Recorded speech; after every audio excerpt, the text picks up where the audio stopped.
Berlin Marathon. If you saw my IG post, I felt the way about the marathon. I still do. So, we'll get right to it. I'll be able to go in depth and explain my side because it feels like a lot of people took offense to what I said and how the race turned out for me. What's good, y'all? It's your boy Mess here at Mess Runs. We got new T-shirts. This is the second edition of the Mess Run shirt. It has all the Abbott World Marathon Majors on there. Third shirt is available, so if you want to get it, hit the link and you definitely can cop. So if you don't know, Abbott World Marathon Majors, there's 7 of them. So there's Berlin, Chicago, Boston, London, New York, Tokyo, and they've just added Sydney. I am shooting for the first 6, and so far I've got New York and Chicago. Berlin will be my third. I want to get the first 6, then I'll think about Sydney at 7. Who knows? But right now we're going for 6, right? And so I got to Berlin, really excited about that trip. Hadn't been to Berlin in a while. I had, when I worked traveling a lot, I was in Europe a lot, playing professional basketball. I was in Europe a lot. My best friend, he played in Luxembourg. I actually visited him. So, it brought back some memories, and, getting through the airport, it's pretty dope. Seeing the different food and seeing the different things, it gives you perspective. So when I landed, went straight to the airport, dropped my bags, headed to the expo, the Marathon Expo, to go pick up my bib. And, you get to see all the people. You see runners that you haven't seen. The community is large. You see new people, obviously. The photo ops, plenty of those. Pick up your souvenirs, you get your merch, your finisher shirt, all the other things. And then if you need to buy your fuel, your hydration, you can pick that up as well. So I picked up some hydration and fuel because, it became quite apparent that it was going to be hot. The initial forecast was high 60s, low 70s, potential rain, cloudy, overcast. The actual weather turned out to be mid 70s, potentially to 80, very humid. At various points, there was not a cloud in the sky, so the sun was beaming. After I went to the expo, stayed there for a little bit, took some pictures, headed back to the hotel, got some food. And as I'm walking to get some food, I noticed like this city. And, as a New Yorker, we want to say New York is the best city in the world because it really is. But like Berlin, man, like they got their bike paths integrated into the sidewalk. And so obviously this has been done a long time. There's a lot of city planning involved because when you see the sidewalk, you're like, wait a minute, this is the bike path right here. And this is actually pretty dope. So I was impressed by that, needless to say. And then I went to go get my food and had the roast chicken, fries, and a salad. Delicious. I think it was like 11 euros. So it wasn't even really that expensive. It was actually pretty good. I actually went back after the race because the chicken was fire. But I spent most of my time before the race getting a nap, sleeping, jet lag, traveling 8 to 10 hours, changing time zones if it affects you. So day of the race, right? Morning of the race, my corral didn't start until 10:40, right? So when you think about most races, especially when it's a little warmer, they usually tend to start earlier in the morning because it's better for the runners. But when you're in the slower corrals, we tend to start later, right? So 10:40, which is the last corral to go, I got there probably about 9:55, 9:55. And I had to go find where to take my bag. It took a minute to get there, did that. And then I had to use the bathroom. And normally I use the bathroom before I leave because my body's pretty regular, like, just to be clear. But, had eaten breakfast, got up early enough so I could eat and just waited and I waited and I didn't have to go. So I'm like, all right, let me just go. Let me leave. When I got to the race, of course, I got to go to the bathroom. So got done with that, got out the bathroom. It's 10:35. So now I'm headed to the corral. I get to the corral, we start. And so that puts me at the back of the corral. And when you're racing, you know, you kind of don't want to be in the back. You want to kind of be in the middle or the front. People are going to pass you. It happens. You're going to pass people. It happens. I'm a slower runner, right? So I think that that's something that needs to be stated. I am not a 11 or 12 minute. I'm 13 to 14, maybe even a little bit slower than that. And so per 11 minutes per mile, 13 minutes per mile, 14 minutes per mile, I'm a little slower runner. And sometimes I even run walk, right? And for the last couple of marathons, I've pretty much done that. I've run so for a significant portion, and then I did a jog walk at the end, right? So, my goal was to finish at 6 hours, and I felt like I felt confident to do that, right?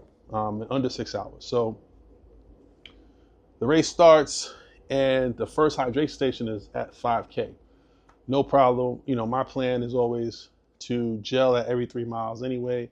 And so knowing that the stations are at 5K intervals, it was kind of like, all right, this is going to be a little interesting, because if I'm gelling at every 3 miles, I'm probably going to hit those markers for the gel. And my hydration, I had those every 6 miles. So I felt comfortable, felt confident in my plan. Got to the 9 mile, which is a 15K mark, we're out. And we were told that they were shutting down the rest of the water stations because we were going too slow, and they were going to get rid of the water stations. And I got my music in, so I'm just running, and I'm hearing the guy, and he's like, "You guys are not moving fast. We got to open up the roads." And I'm just thinking, like, I get it. You got to open the road, but we're still running. We're still moving forward. So we get to 12, the 12K, they're throwing the water away. And, again, it's hot, it's humid. And for runners, like, you need the hydration. It's important. Some people can run without hydration. It's not recommended. I can't run without hydration. And so I was just kind of confused. They're throwing the water away. That we get to the 15K.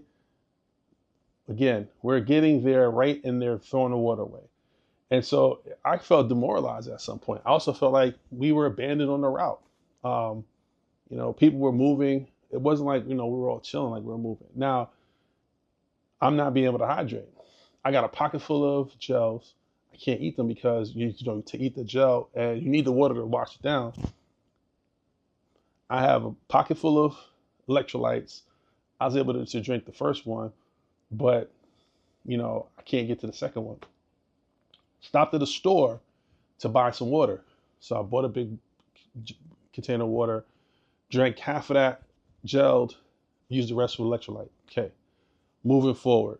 I got to like mile 17. My legs are cramping. I try to run. Both calves are cramping up. My quad is cramping up. Like, everything is just cramping. So 18, there's a pizza shop right there. I'm like, all right, great. Get some water. I go to get water.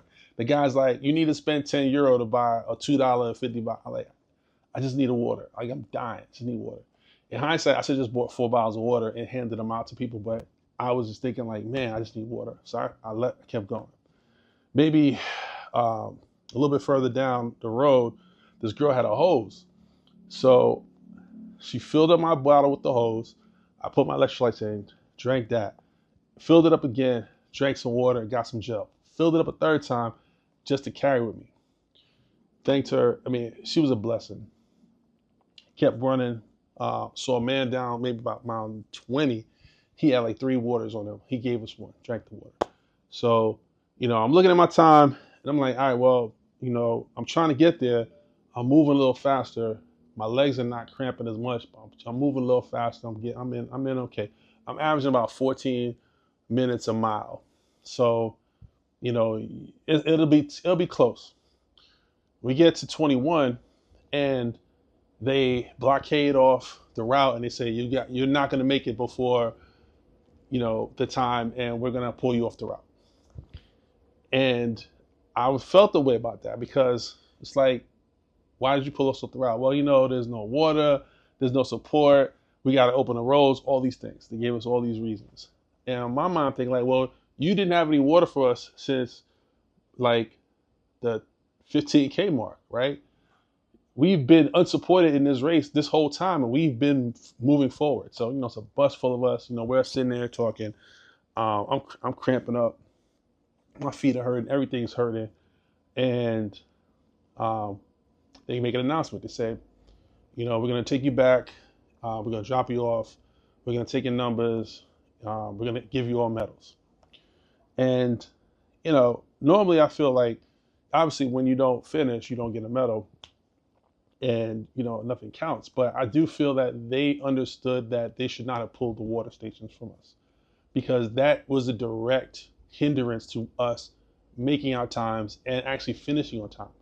The fact that I couldn't even run because I was cramping so much because there was no fluids on and no hydration on the course is a direct result of them pulling all the hydration. So, I got my, we got there, we got there, we got the bus and there was nobody to direct us, nothing. All right, cool. So a couple of us walked over to the start line. We found somebody. They went. They got us all medals. We got our medals. We took our pictures and cool.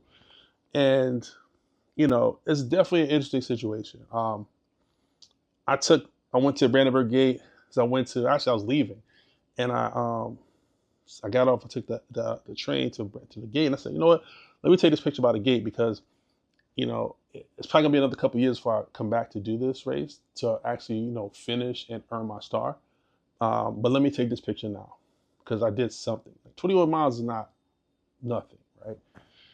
And so I posted that picture like, hell, this is what it was like. And I full transparency, I'm like, I didn't finish. The first race I have not finished in all the races I've run. This is amazing. And so the comments, some people understood. Some people who were on the route with me, they were like, yo, it was crazy. Like, I feel the same way you felt. But I think that the thing that people don't understand is there's a section of races, right, that are not fast. Sexy pace. We don't run 7-8 miles an hour. We don't finish in a half marathon in under 2 hours. We don't finish a full marathon in 4 hours. When I ran a New York Marathon the first time, it was dark when I finished, and it was dark when I finished the second time. My dad joked him. He said, "Hey, I want to see you finish in the daytime." And I'm like, "My God, it ain't gonna happen." But whatever, right? The point I'm making is that people have to get out of their own head and get out of their own bias and understand that running is not necessarily just for people who run really fast. Running is for everybody, right? Whether your pace is fast, your pace is slow, whether you walk or whether you walk, whether you jog, whether you skip, right? The goal is about health, and it's about accomplishing something, right? Something important.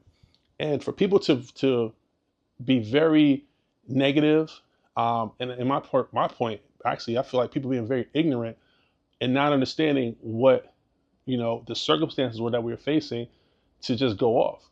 Because I guarantee you that, yeah, when you ran, there was water, people cheering, all that stuff. But when we got there, there's hardly anybody on the route cheering for us, And when you're running and they're dumping the water out, or they've dumped it out already, and they've closed the tables, and they've put the chairs up, and they've dumped all the apples, and they've dumped all the bananas, and you're like, yo, why am I not able to partake in that?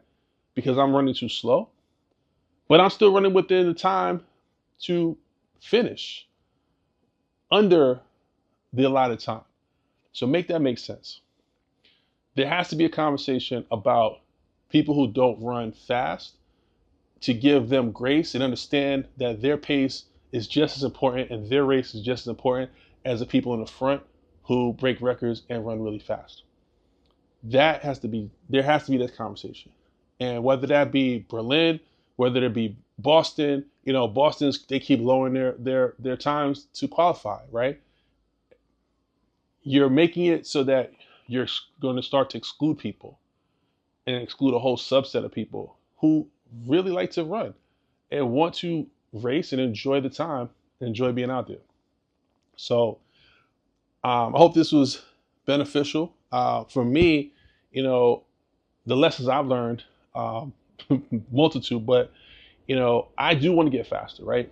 I'm a bigger guy. I'm 6'8", 285. So my goal is to drop weight, right? I want to become skinnier like my guy Zaire, and I want to, because that'll help me with my conditioning. That'll help me run a little faster. That'll help me move a little bit better, right?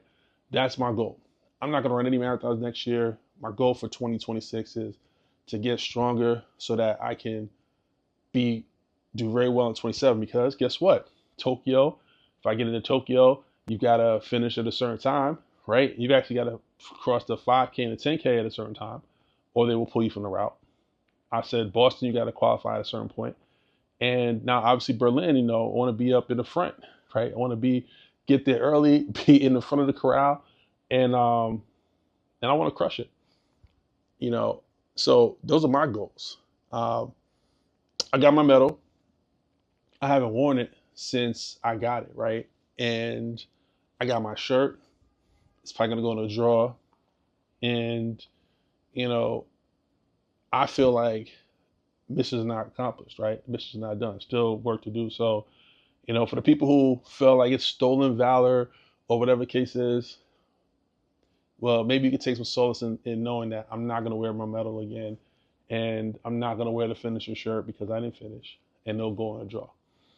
But rest assured that I will be back, and I will crush that fucking race, and I will put on that medal, and I will put on that finisher shirt. And I'm not going to do it for me. I'm going to do it for everybody that runs at my pace, the sexy pace. All right. What's next? No idea. It's the end of running season, basically. I think I got like one more race for my 9+1, and then that's it. So right now, it's football season. Go Giants. Nick's about to start up, but like I said, I'm gonna go into the lab and get better. Got any questions, comments? Drop them in the comment section. Hit me on IG, wherever. Love to hear your thoughts. All right, peace.